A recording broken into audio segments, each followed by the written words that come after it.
10 জুলাই।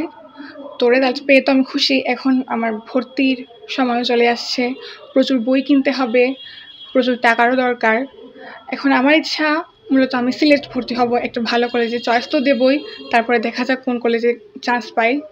তবে আমার বাবার যে মাইনে, সেটা দিয়ে আমাদের পড়ালেখার খরচ চালিয়ে আমাদের পরিবারকে সামলানো খুবই কষ্টদায়ক হয়ে পড়ছে। আমার মূলত ইচ্ছা আমি একজন বিসিএস ক্যাডার হব। তবে সেখানে আমার থাকার প্রবলেম, টাকা পয়সার প্রবলেম তো আছেই। তাই এখন আমি ভাবছি যদি কোনো সাহায্য পাওয়া যেত তাহলে আমি আমার পড়াশোনাটা ভালোভাবে চালিয়ে যেতে পারতাম। আমাদের প্রতিষ্ঠান থেকে শ্রেয়া দাস অর্পা নামে মেয়ে, সে আর্থিক অসচ্ছল পরিবার থেকে সে গোল্ডেন জিপিএ 5 পেয়ে উত্তীর্ণ হয়েছে। শ্রেয়া দাস সে কিন্তু অত্যন্ত মেধাবী। আর্থিক অসচ্ছলের ভিতর দিয়ে সে লেখাপড়া প্রতিকূলতা কাটিয়ে সে অনেক দূরে এগিয়ে গেছে। সে ছিল নিয়মানুবর্তিত, তার যে চলাফেরা বা সে টাইমটা খুব মেনটেন হতো। সে আসলে একটা অসহায় বলতে আমি বুঝবো এটাই, আর্থিক অনটন তার লেগে আছে।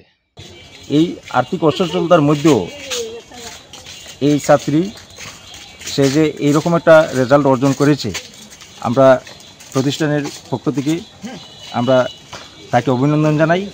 আমি যথাসাধ্য তার চেষ্টা করছি এবং সে এই প্রতিকূলতার মধ্যে দিয়ে সে যে একটা ভালো রেজাল্ট করছে, সে যদি আরও কোনো সুযোগ সুবিধা পায়, আমার বিশ্বাস সে অনেক দূর এগিয়ে যাবে। এবং সে অনেক সময় প্রায়ই আমার কাছে বলতো, স্যার আমি তো এটা একটা সমস্যা, ঠিক আছে তুমি টিফিনের ফাঁকে আসো।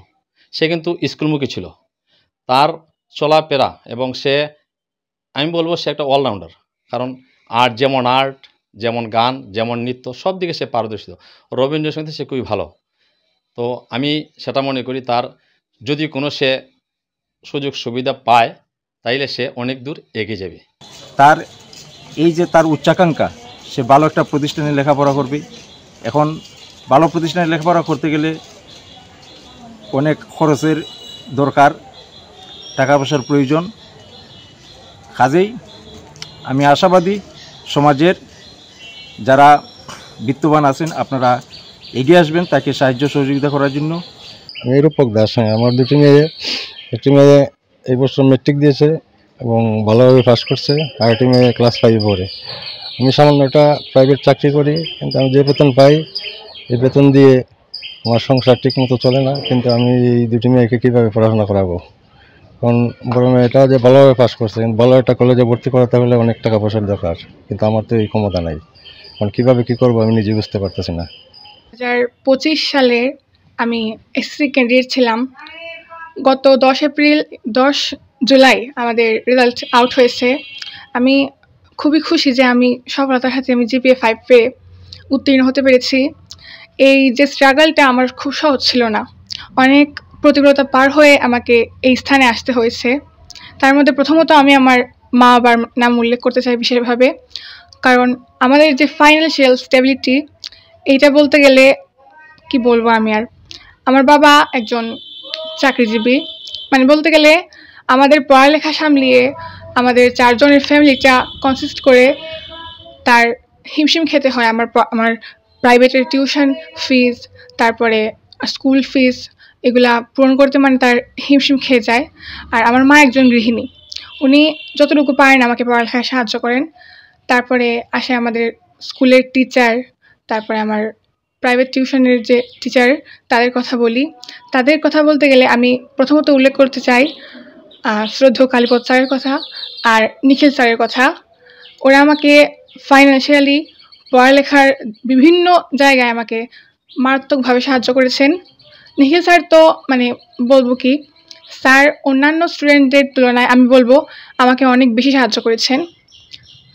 আমার যে পড়ালেখা এতদিনের, আমি ক্লাস 6 থেকে নিখিল স্যারের কাছে পড়ছি এবং ক্লাস 10-এ উঠে যখন দেখলাম আমার প্রায় সম্ভব হচ্ছে না পড়ালেখা চালানো, তখন স্যারকে আমি বলি আমার সব দুরবস্থার কথা। তখন স্যার আমার কথা শুনেন এবং বলেন যে তোমার ফিজের বিষয়ে কোনো চিন্তা করতে হবে না, তুমি যদি আমাকে টাকা নাও দাও তাহলে আমি তোমাকে পড়াবো। এবং স্যার তাই করেন। স্যার আমাকে পড়িয়েছেন এবং পরে আসে পরিমল স্যার এবং লালমোহন স্যারের কথা। তাদের কাছে আমি বিজ্ঞানের যে বিষয়গুলো আছে, সাবজেক্টগুলো আছে, সেগুলো পড়ি। তারাও আমাকে মারাত্মকভাবে হেল্প করেছেন এবং তাদের কাছে আমি কৃতজ্ঞ থাকবো সারা জীবন। যে তারা আমাকে যদি সাহায্য না করতেন তাহলে আমার আজকের এই ফল আমি কোনোদিনই পেতাম না। আমার মা বলেছেন যে তুই যাই হোক, তবে তোকে এমন একটা পর্যায়ে যেতে হবে যাতে তোকে দেখে সবাই গর্ব করে এবং আমাদের ইচ্ছা তুই পূরণ করিস। তাই আমারও একই ইচ্ছা, আমি ভালোভাবে পড়াশোনা করে আমি আমার মা বাবার ইচ্ছাটা পূরণ করতে চাই। এবং আমাদের এখন যে স্টেবিলিটি দিরাই, তো আমি যদি ভর্তি হই তাহলে যেমন টিচারের সমস্যা, তারপর একটা ভালো মানে কি বলবো কলেজের সমস্যা আসে, তবে সিলেট যদি আমি ভর্তি হই সেটা একদমই থাকবে না। সিলেট আমার এলাকার মধ্যে যদি আমি টিলাঘর যেমন এখানে পড়লে টিউশনের প্রবলেম নাই, কলেজ তো নাইই, মানে এক কথায় ভালোভাবে আমি আমার পড়াশোনা চালিয়ে যেতে পারবো। তবে সেখানে আমার থাকার প্রবলেম, টাকা পয়সার প্রবলেম তো আছেই।